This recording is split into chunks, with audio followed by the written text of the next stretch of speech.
సూర్యాపేట జిల్లా కేంద్రంలో ఐడీఓసీ ప్రధాన సమావేశ మందిరం నందు ఎన్లోని ప్రభావం వల్ల ప్రత్యామ్నాయ పంటలపై మరియు నీటిపారుదలపై అవగాహన కార్యక్రమం నిర్వహించిన జిల్లా కలెక్టర్ తేజస్ నందలాల్ పర్వార్. ఈ కార్యక్రమంలో తుంగతుర్తి శాసనసభ్యులు Mandula Samelu, Perika corporation chairman D Venkateswarlu, market committee చైర్మన్లు, మున్సిపల్ చైర్మన్లు, జిల్లా అదనపు కలెక్టర్, డిఆర్ఓ, వివిధ శాఖల ఉన్నతాధికారులు, స్థానిక ప్రజాప్రతినిధులు, రైతులు తదితరులు పాల్గొన్నారు.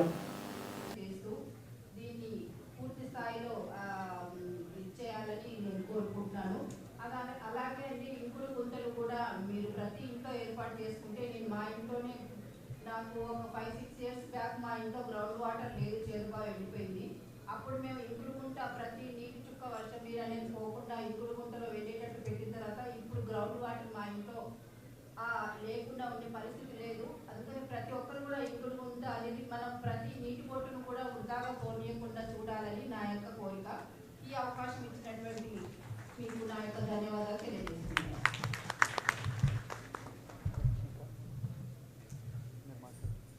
వ్యవసాయం నేర్చుకోవడానికి నాకు 2000 సంవత్సరం వచ్చింది. 5 సంవత్సరాలు పట్టింది. ఆ తర్వాత నేను హార్టికల్చర్ వాళ్ళ అనుసంధానంతో వ్యవసాయం నేర్చుకున్నాను. తర్వాత నేను 2002, 2003, 2004లో కరువులో మనకు అప్పుడు ఎల్లినో ప్రభావంతో మనకు కరువు వచ్చింది 2003లో. 2003 నుంచి 4, 5, 6 వరకు కూడా పచ్చజొన్నలు వేసినాం. అప్పుడు పచ్చజొన్నలు వేస్తే మనకి ఎకరానికి 8 క్వింటాల జొన్నలు పండింది అప్పట్లో. అప్పుడు కాలువ ఏరియాలో కూడా 9 సంవత్సరాలు 8 సంవత్సరాలు కరువు వచ్చింది. ఆ తర్వాత మనకి ఇప్పుడు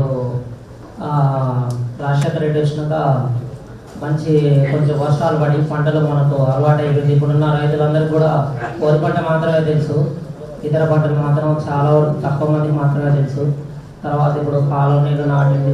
గ్రామాల్లో ఎన్ఆర్జీఎస్ ద్వారా ఇంకుడు గుంతలకి ఏదైతే చేస్తున్నారో గౌరవ కలెక్టర్ గారికి ఒక విన్నపం చేస్తున్నాం. క్యాచ్ ది రైన్ అంటే ప్రతి వర్షపు నీటి బొట్టుని పట్టుకునేటువంటి కార్యక్రమంలో భాగంగా మున్సిపాలిటీలో కూడా ఇంకుడు గుంతలు ఏర్పాటు చేసుకోవడానికి మేము చాలా కమిషనర్ గారు వార్డ్ ఆఫీసర్స్ అందరూ కూడా ప్రయత్నం చేస్తున్నారు. కానీ 15 వార్డులు ఉన్నటువంటి మా మున్సిపాలిటీ గురించి చెప్తాను. కనీసం వాటికి కూడా ముందుకు వచ్చే పరిస్థితి లేదు.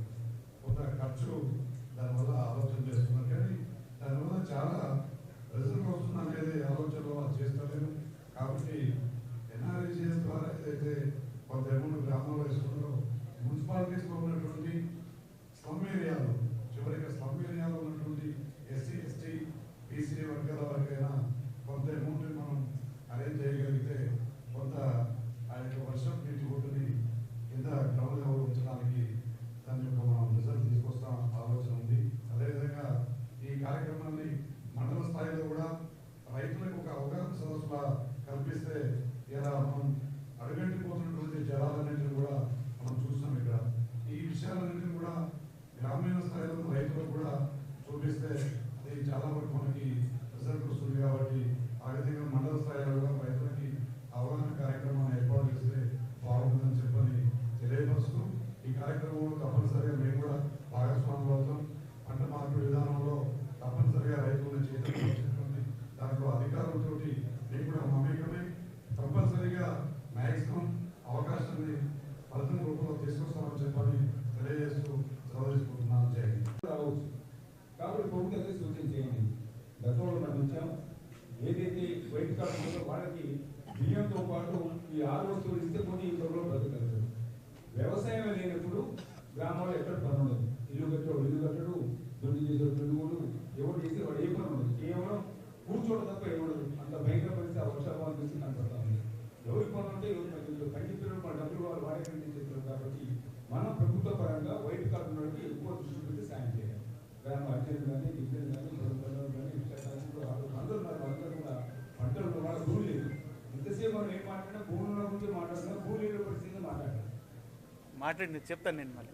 మరి భూమి లేని వాళ్ళకు కూడా మనం ప్రత్యేక దృష్టి పెట్టి వాళ్ళ కుటుంబాలు కూడా ముఖ్యంగా అధ్యయనులు, గిరిజనులు, ఎస్టీలు వీళ్ళందరూ కూడా భూమి లేని కార్మికులు పోరాడుతూ రోజు 100 మంది పని చేసుకుని పోతున్నారు. రేపటికి ఆ 10 పనులు ఉండవు, అది జనం వచ్చేది. కాబట్టి వాళ్ళని కూడా దృష్టిలో పెట్టుకుని చేసి చెప్తాను. మన దృష్టిలో ఏంటంటే 2 శాఖలు కూడా మనమే ఉన్నాయి. మన సివిల్ సప్లై కానీ నీటిపారుదల శాఖ కానీ. నీటిపారుదల మంచిగా ఉన్నప్పుడే సివిల్ సప్లై కడకాడాలి, లేకపోతే ఇది లేనప్పుడు అది కూడా కడకాడాలి. కాబట్టి సార్ కూడా ఉత్తమవాడు ఎప్పటికప్పుడు మరి దీన్ని ఎంకరేజ్ చేస్తూ ముందుకు పోతూ ఉన్నాడు. నిజంగా ఆయన దేవుడు లాంటి మనిషి ఉత్తమవాడు. ఈ రోజు మనకి మరి ఉచిత బియ్యాన్ని సన్న బియ్యాన్ని గ్రామాలలో ఈ రోజు మనం ప్రతి ఉండగలుగుతున్నాం. ప్రతి కుటుంబం ఈ రోజున కాకుండా ప్రతి కుటుంబం ధైర్యంగా ఉంటుందంటే సన్న బియ్యం రోజు బ్రహ్మాండంగా అందిస్తూ ఉన్నాం. అన్నం కూడా బ్రహ్మాండంగా ఉంటుంది. అంతే చూస్తున్నారు. కాబట్టి మరొకసారి ఉత్తమవాడు గారికి ధన్యవాదాలు తెలియజేసి ఈ అవకాశం ఏంటంటే కూడా ధన్యవాదాలు తెలియజేసి సెలవు. ఇప్పుడు మా 6వ తారీఖు రోజు మా సెక్రటరీ గారు, ఇరిగేషన్ సెక్రటరీ గారు అండ్ ఈఎన్సీ జనరల్ ఆధ్వర్యంలో రాష్ట్ర స్థాయి సమావేశం జరిగింది. అందులో ఏం చేశారంటే ఫస్ట్ మూడు పాయింట్ల మీద మెయిన్గా డిస్కషన్ జరిగింది. ఫస్ట్ పాయింట్ ఏంటంటే ఇప్పటి వరకు ప్రాజెక్టులో నీటితో సాగును ప్రోత్సహిస్తే తర్వాత తీవ్ర నష్టం జరిగే ప్రమాదం ఉందని మొదటి పాయింట్. ఇప్పుడున్న ప్రాజెక్టుల్లో నిల్వ ఉంటే ఏమైనా నీరు వదిలామనుకోండి చాలా తీవ్రంగా నష్టం ఉంటుందని చెప్పేసి 1వ పాయింట్ చెప్పారు. అలాగే 2వ పాయింట్ ఏంటంటే మొత్తం పంటకు సరిపడా ప్రాజెక్టులలో నీరు ఉంటేనే నీటిని విడుదల చేయాలని సూచించారు. మొత్తం ఇప్పుడు ఫర్ ఎగ్జాంపుల్ 1-2 టన్నులు ఇచ్చాం, తర్వాత నీళ్ళు ఈ ఎన్నో ఎఫెక్ట్ వల్ల నీళ్లు రాలేదనుకున్నాం ప్రాజెక్టుల్లో, రాకపోతే మనం నీళ్లు ఇచ్చే పరిస్థితి ఉండదు. అందువల్ల మనం పూర్తిగా 90 రోజుల పంట మన చేతికి పంట వచ్చే వరకు ప్రాజెక్టుల్లో నీళ్లు ఉంటేనే మనం నీళ్లు ఇచ్చే పరిస్థితి చేయాలి అని చెప్పి 2వ పాయింట్ డిస్కషన్ జరిగింది. అదేవిధంగా 3వ పాయింట్ ఏంటంటే ఇదే నిల్వలని ఎల్లిన ఎఫెక్ట్ ఉండటం వల్ల మనకు తాగునీరు అంతర్జాతీయ ప్రమాణం ప్రకారం తాగునీరు పశుపక్షాలకి నీళ్ళు ఇవ్వాలి. కాబట్టి దానికి నీళ్లు సరిపడా ఉంచుతూ ఏమైనా మనకి సరిపడా 90 రోజులు పంట వస్తేనే కానీ మనం పంటకి నీళ్ళు ఇవ్వలేమని చెప్పారు. అలాగే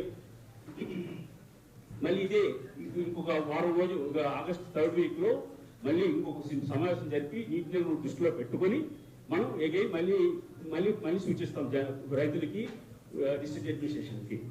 4 కిలోమీటర్ల దూరంలో కుసుమవారిగూడెం, ఇంతకుముందుకు కేసారం గ్రామ పంచాయతీ ఉండే, ఇప్పుడు సూర్యాపేట మున్సిపాలిటీలో విలీనమైంది. 8వ వార్డు. నాకు 3 ఎకరాల పొలం ఉంది. అసలు దాదాపుగా ఒక 15 రోజుల నుంచి కూడా వర్షాలు పడతామని నేను ఎదురు చూస్తూనే ఉన్నాను. కానీ ఇంతవరకు ఆ చినుకులు రాలేదు. ఒకటే బోర్ వేసిన, ఆ బోరు 1 ఇంచున్నర మాత్రమే పోస్తుంది. ఆ ఇంచున్నర దగ్గర నేను ఒక 15 రోజులు కష్టపడితే ఒక్కటే మడి తెరిచింది.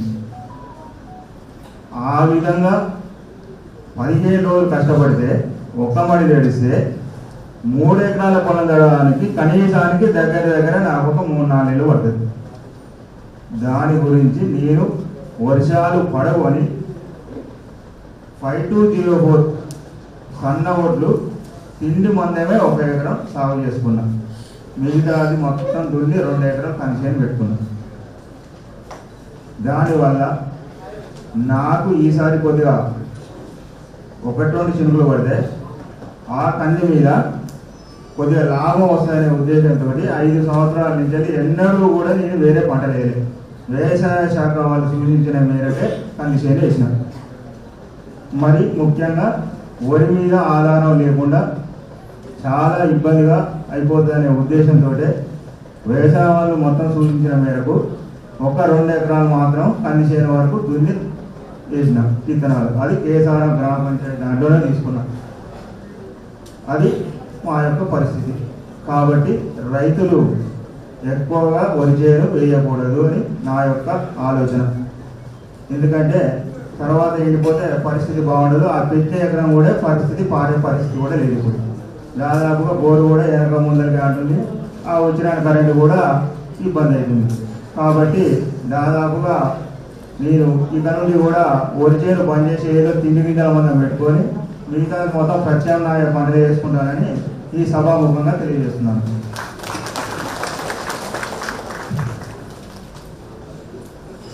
ధన్యవాదాలు యాదవ్ వెంకటరెడ్డి గారు. అలాగే మన మధ్య కేవీకే గట్టుపల్లి సైంటిస్ట్ నరేష్ గారు ఉన్నారు. వారు వచ్చి మాట్లాడవలసింది కోరుతున్నారు.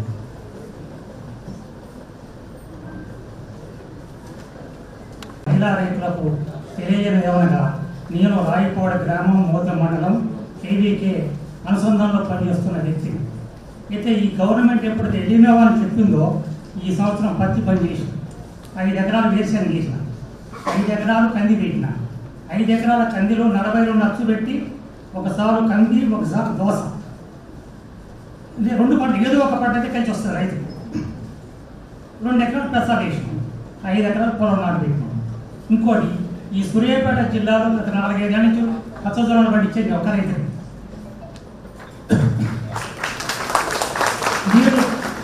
మీరు జొన్నలు వేస్తే వర్షాన్ని పనులు చేస్తే ఒక్క తరగతి జొన్న ఉంది, కానీ 2 బెడదలు ఉన్నాయి. ఒకటి ఏంటంటే మన కత్తెర పొరు, రెండవది రామచంద్ర కొట్టాలి. అంతే, మీరు ఏం చేయొద్దు. కింటాకు 6,000 రూపాయలు హైదరాబాద్ వచ్చి వాళ్ళే కాట పెట్టుకుని పోతారు రైతులే. నీకు కమిషన్ పోదు, కిరాయిలు పోవు, ఏ బాధ ఉండదు. ఇవాళ వేరుశనగ మేము 5 ఎకరాలు వేసినామండి. ఈ సభాముఖంగా చెప్తాను నేను, మాకు 4 లక్షల తగ్గదు ఆదాయం. 1,50,000 ఖర్చు పోతే 2,00,000 మిగులుతాయి. ఇంకోటి ఎందుకో మురుకులు పెడతావు, మేము పొలం నాటు పెడతాం అని ఒక మడి జనులు వేయండి, ఒక మడి పిల్లి పెసలు వేయండి. సప్పుడు చేయకుండా ఒక 10 మేకలు కొనుక్కొచ్చుకొని 10 ఇంటి దగ్గర పోయి 10 ఇతరులు పోయి వాటిని మేపుకొని ఇంటి కాదు. 10 మేకలు వేసి 20 ఎకరాలు పడతాయి. అందులో 3 వచ్చినా 17 పడతాయి. ఇప్పుడున్న పరిస్థితుల్లో మటనుకు మందుకు బంగారానికి పేరు తగ్గుతారు. అయితే రైతు ఆలోచించాడు, ఎట్టి పరిస్థితుల్లో మన పెట్టుబడి తగ్గాలి, ఆదాయం పెరగాలి, అప్పుడే మనం హ్యాపీగా ఉంటాం. ఏం లేదు, మనం వాడు ఆపాటు కాదు, మన ఫుల్ బాడీ తాగాలి. ముందు దానికి తెలుస్తుంది, దాన్ని తగ్గించుకో దయచేసి. జిల్లాలో మొత్తం సాగు విస్తీర్ణం, వివిధ పంటల సాగు విస్తీర్ణం అంటే ఏదైతే వ్యవసాయానికి అనుకూలమైన భూమి 6,94,526 ఎకరాల్లో అవుతుంది. నెక్స్ట్ వివిధ ఆయకట్లో అంటే నాగార్జున సాగర్ ప్రాజెక్ట్ కింద 2,29,000 ఎకరాలు, ఎస్ఆర్ఎస్పి కింద 2,13,000 ఎకరాలు, నాగార్జున సాగర్ ప్రాజెక్ట్ లిఫ్ట్ల కింద 38,000 ఎకరాలు, మూసీ ప్రాజెక్ట్ కింద 15,000, ట్యాక్స్ ద్వారా 69,000 ఎకరాలు, ఐటీసీ లిఫ్ట్ల ద్వారా 54,000, ఇవంతా కలిపి 6,50,000 వరకు డైరెక్ట్గా కానీ ఇండైరెక్ట్గా కానీ ఈ సోర్స్ ద్వారా మనకు నీటిపారుదల సౌకర్యం అనేది ఉన్నది. నెక్స్ట్ తర్వాత మనకు వివిధ పంటల పరిస్థితి, ఈ వానాకాలం పంటలు సాగైన పంటలు ముఖ్యంగా మనకు సాధారణ వర్షపాతం నమోదైనట్లయితే గత సంవత్సరం మనకు సాధారణ వర్షపాతం నమోదైంది. అన్ని ప్రాజెక్టులో నీళ్లు ఉండడం వల్ల 5,94,000 ఎకరాల్లో పోయిన వానాకాలం మనకు సాగైంది, వివిధ పంటలు సాగాయి. ముఖ్యంగా మన సూర్యాపేట జిల్లాలో 4,94,000 ఎకరాల్లో వరి, తర్వాత పత్తి 96,000 ఎకరాల్లో ప్రధానంగా ఈ 2 ప్రధానమైన పంటలు. ఇవి కాకుండా కంది, పెసర, మినుము ఈ పంటలు అనేది తర్వాత స్థానంలో ఉన్నాయి. అయితే ఈసారి మనకు 5,94,000 ఎకరాల గాను ఇప్పటి వరకు 3,54,000 ఎకరాలు మాత్రమే సాగైంది. ఇంకా మనకు 2,39,000 ఎకరాలు మనకు సాగు కాకుండా వేలలో ఉంటుంది. అయితే వివిధ మండలాల వారిగా పంటల సాగు విస్తీర్ణం అని ఇక్కడ అమలు చేస్తున్నటువంటి BBG Viksit Bharat guarantee Rozgar and Ajeevika mission Gramin పాత ఉపాధి హామీ పథకాన్ని పేరు మార్చినటువంటి కొత్త పథకం. వీటిలో త్రిముఖ వ్యూహంలో చేపట్టేవి వాటర్ హార్వెస్టింగ్, అట్లానే వాటర్ కన్జర్వేషన్ వర్క్స్ జలసిరి పేరుతో టేకప్ చేయడం జరిగింది. వాటితో పాటుగా ఇప్పుడున్నటువంటి ఎల్నినో క్రాప్ డైవర్సిఫికేషన్, ప్రత్యామ్నాయ పంటలు ఏ విధంగా వికసిత భారత్ గ్రామీణలో మనం చేసుకోవడానికి అవకాశం ఉంది. వాటితో పాటుగా ఉపాధి దొరకని కూలీలకు కూడాను 100 నుంచి 125 రోజుల కూలీని ఎట్లా ఇవ్వచ్చు అనే దాని మీద ఒక త్రిముఖ వ్యూహంతో ఈ పథకాన్ని అమలు చేయడానికి నిర్విరామం జిల్లాలో కృషి జరుగుతుంది. దీంట్లో మార్పు చేసినటువంటి ప్రణాళికలో వాటర్ సెక్యూరిటీ, ఎస్పెషల్లీ నీళ్లను నిల్వ చేసుకుంటూ ఆదా చేసుకుంటూ భవిష్యత్ తరాలకు అందిస్తూ ఎంత కావాలో అంతే నీటిని వాడుకునేటట్లు, అంటే వర్షపు నీటిని కానీ అట్లానే గ్రౌండ్ వాటర్ కానీ అట్లానే సర్ఫేస్ వాటర్ కూడా కొత్తగా ఎట్లా క్రియేట్ చేయవచ్చు అనేది దీంట్లో ప్రధానంగా చేపట్టడం జరిగింది. వీటిలో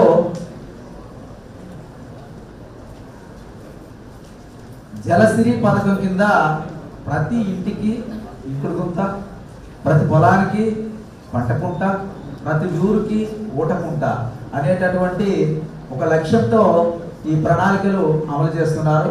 ప్రతి ఇంటికి ఇంకుడు గుంతలో అన్లిమిటెడ్ ఎంతమంది ఎలిజిబిలిటీ ఉంటే అంతమందికి కూడా వేయగలుగుతాం. దీంట్లో ఇంట్లో వాడుకునే నీరు కానీ అదనపు వర్షపు నీరు కానీ దాంట్లో ఇంకేటట్లు చేసుకోవడానికి కావాల్సినటువంటి ఖర్చు అంతాను ఉచితంగా ఈ వికసిత భారత్ జీరాంజీలో ప్రభుత్వమే భరిస్తుంది. కాబట్టి దీంట్లో ఎంతమందికైనా వేయగలుగుతాము.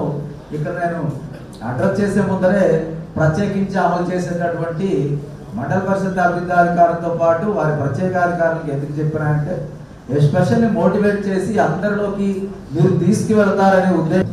ముఖ్యంగా సార్ ఈ సంవత్సరం ఎల్నినో ఎఫెక్ట్లు ఎక్కువగా ఉంది. మీరు దీనిపైన మేము వ్యవసాయ శాఖతో కలిపి చాలా ప్రోగ్రామ్స్ చేయడం జరిగింది సార్. అందులో భాగంగా జిల్లా మొత్తం కూడా మేము సమతుల ఎరువుల యాజమాన్యం బ్యాలెన్స్ యూజ్ ఆఫ్ ఫెర్టిలైజర్స్ అదేవిధంగా ఖేతీ బచావ్ అభియాన్ అనే కార్యక్రమాలు కూడా జిల్లా మొత్తం కూడా చేయడం జరిగింది సార్. ఇప్పుడు అంటే మనం థర్డ్ ఫేజ్లో ఉన్నాం సార్. ఎల్నినో అంటే ఆగస్టులోకి ఎంటర్ అయినాం కాబట్టి ఇప్పుడు ప్రత్యామ్నాయ పంటలు ఇంతకుముందు డిఏఓ సార్ శ్రీధర్ రెడ్డి గారు చెప్పినట్టు వరి కాకుండా ప్రత్యామ్నాయ పంటలు ఇంకా 2,30,000 ఎకరాల దాకా సుమారుగా మనకు భూమి ఖాళీగా ఉంది కాబట్టి వాటికి ప్రత్యామ్నాయ పంటలు అంటే మనకు ఒకప్పుడు ఉమ్మడి నల్గొండ జిల్లా అంటే సార్ ముఖ్యంగా కంది కావచ్చు, పెసర కానీ, పల్లికాయ, ఆ తర్వాత ఆముదాలు బాగా ప్రసిద్ధి చెందినాం సార్ మనం. కానీ రాజధాని వాటర్ ఫెసిలిటీ ఇరిగేషన్ ఫెసిలిటీస్ పెరగడం వల్ల కేవలం వరి పత్తి ప్రధాన పంటలుగా మారిపోయినాయి కాబట్టి ఇప్పుడు మళ్ళీ ఆ పంటల వైపు వెళ్లాల్సిన అవసరం ఉంది. ఇంతకుముందు చెప్పినట్లు రైతులు కూడా చెప్పినట్లు మల్లారావు గారు కానీ వేరే రైతులు చెప్పినట్లు సార్ వాళ్ళతో కానీ కొంతమంది రైతులతో కూడా మేము రైతులకు జిల్లాలో ఉన్న రైతులకు ప్రత్యామ్నాయ పంటల పైన కూడా అవగాహన కల్పిస్తూ ఉన్నాం సార్. అందులో కనుక చూసుకున్నట్లయితే ముఖ్యంగా మనకు కంది ఇప్పుడు కూడా మనం వేసుకోవాల్సిన రకాలు కొన్ని ఉన్నాయి సార్. వరంగల్ ప్రాంతీయ వ్యవసాయ పరిశోధన స్థానం వరంగల్ నుంచి WRG 121, WRG 97, 93 అనే రకాలు సార్. మామూలుగా